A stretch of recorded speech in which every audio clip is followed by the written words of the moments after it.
if we look historically, Canada has an innovation challenge. And the innovation challenge comes from having said in 1878 that we need to protect our infant industries from American competition.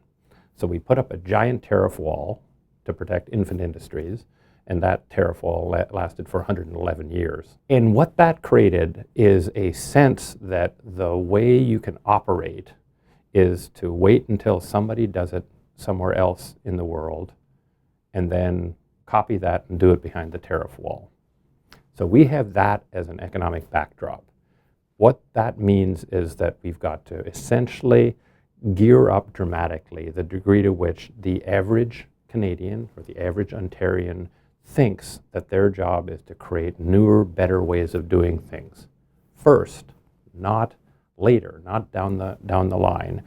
And the I think methodology is about saying if there are two ways of doing something now, and it seems as though the only choice is to do one or the other, don't think of that as the choice. Your job is to create a better answer.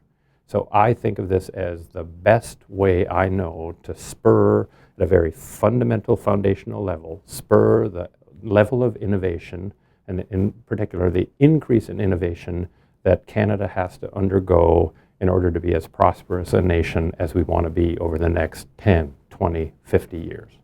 Innovation is this linchpin to economic growth, and lots of people will admonish their workers, be more innovative. We'll have people, politicians admonishing the country to be more innovative.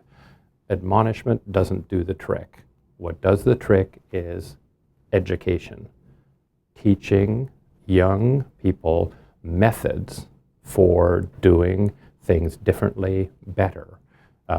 So I think we've got to go away from simply admonishing people to be more innovative to educating them to be more innovative. And I think the investment in educating kids to understand integrative thinking with the I Think program is going to pay off for innovation in this province and in this country. So when I was first doing the work on integrative thinking, I came to the conclusion that integrative thinkers find a creative resolution of a tension rather than choosing an either or. They find a creative resolution. Because I'm a very practical, action-oriented guy, I said I need to make sure that we have great kind of theory and teachable theory on how you make that creative leap. If we just say be creative, my view is good luck.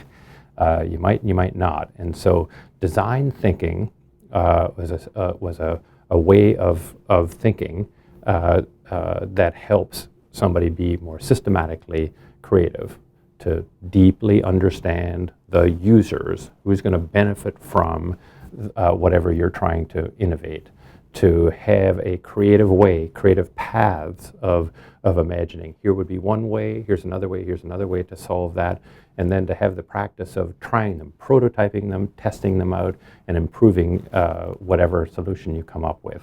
And so design thinking is a way of helping somebody who wants to do integrative thinking to come up with that creative resolution.